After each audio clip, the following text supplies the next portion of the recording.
Coming up in the news, several road construction projects are underway or in the works in Missouri City. We'll tell you what to watch out for. Plus, you'll see new signs that have important messages for residents at some city parks. We'll explain. And dozens of countries shared their diverse cultures recently at a local annual festival. We'll have the colorful highlights.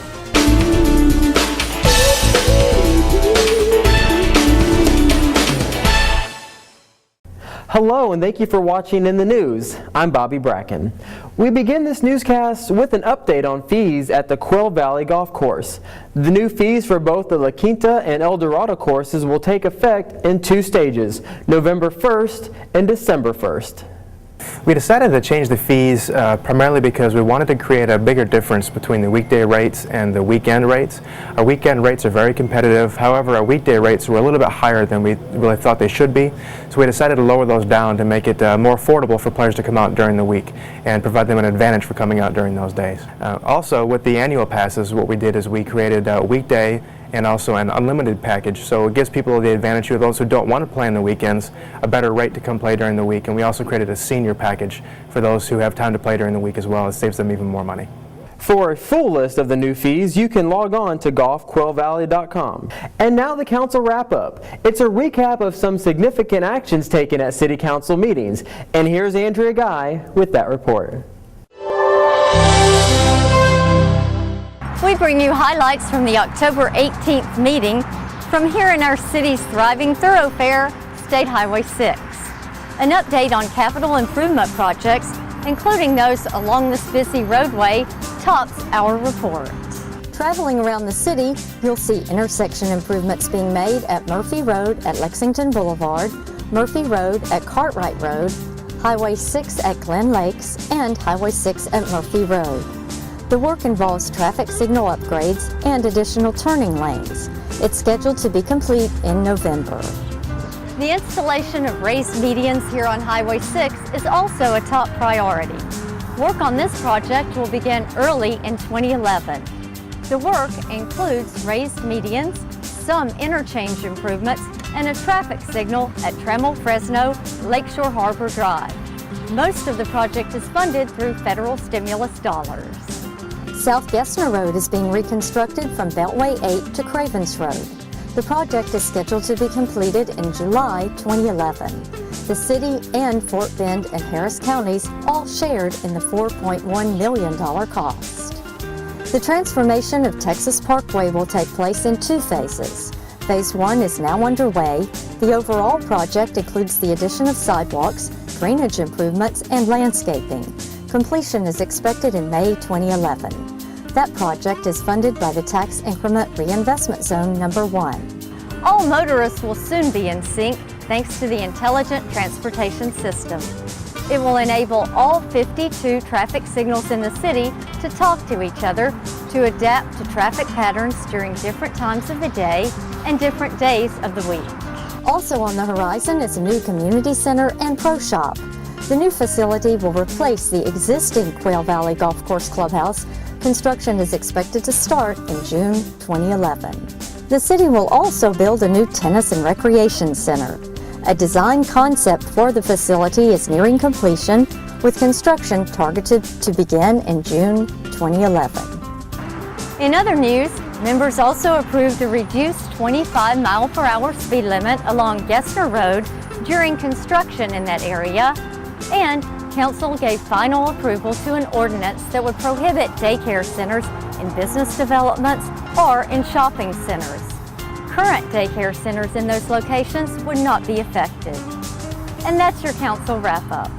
You can find a summary the next day on the city's homepage, MissouriCityTX.gov, under Council Connection. Thank you, Andrea.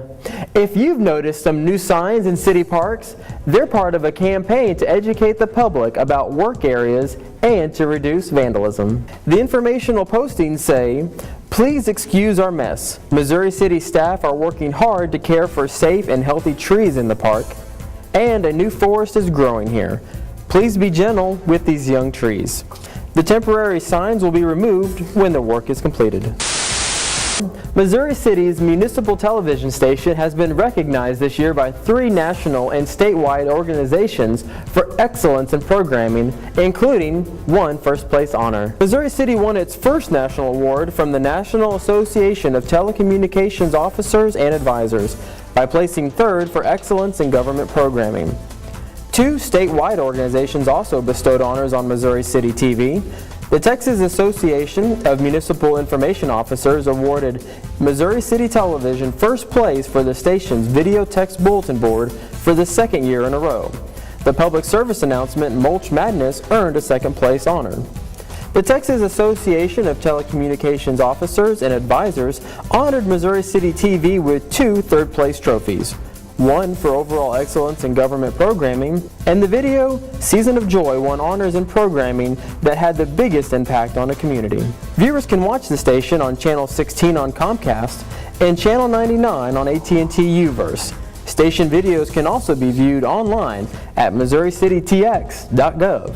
And mark your calendars for the city's annual Snowfest Parade and Festival on December 11th. The deadline for entering this year's parade is Monday, December 6th at 5 p.m., and you must return an entry form to Kyle Fry, 1522 Texas Parkway, Missouri City, Texas 77489, or fax one to 281-403-8635. And you can also email Kyle Fry at kfrye@MissouriCityTX.gov.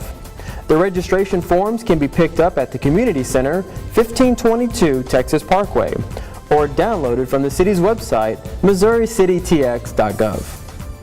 The 2-mile-long parade will feature a Going Green theme.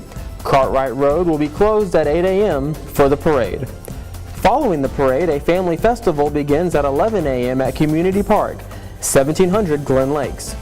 We'll have more information as we get closer to these festive events. Speaking of festivals, dozens of countries were represented at this year's International Festival of Fort Bend on October 17th at the Stafford Performing Arts Center.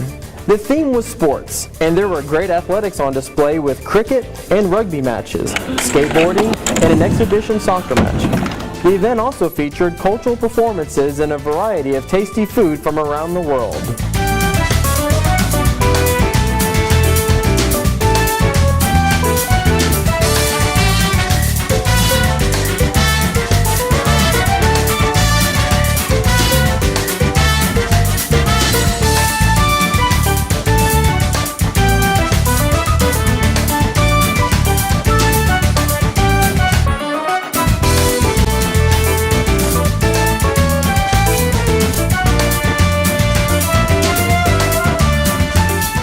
Thank you for watching In the News.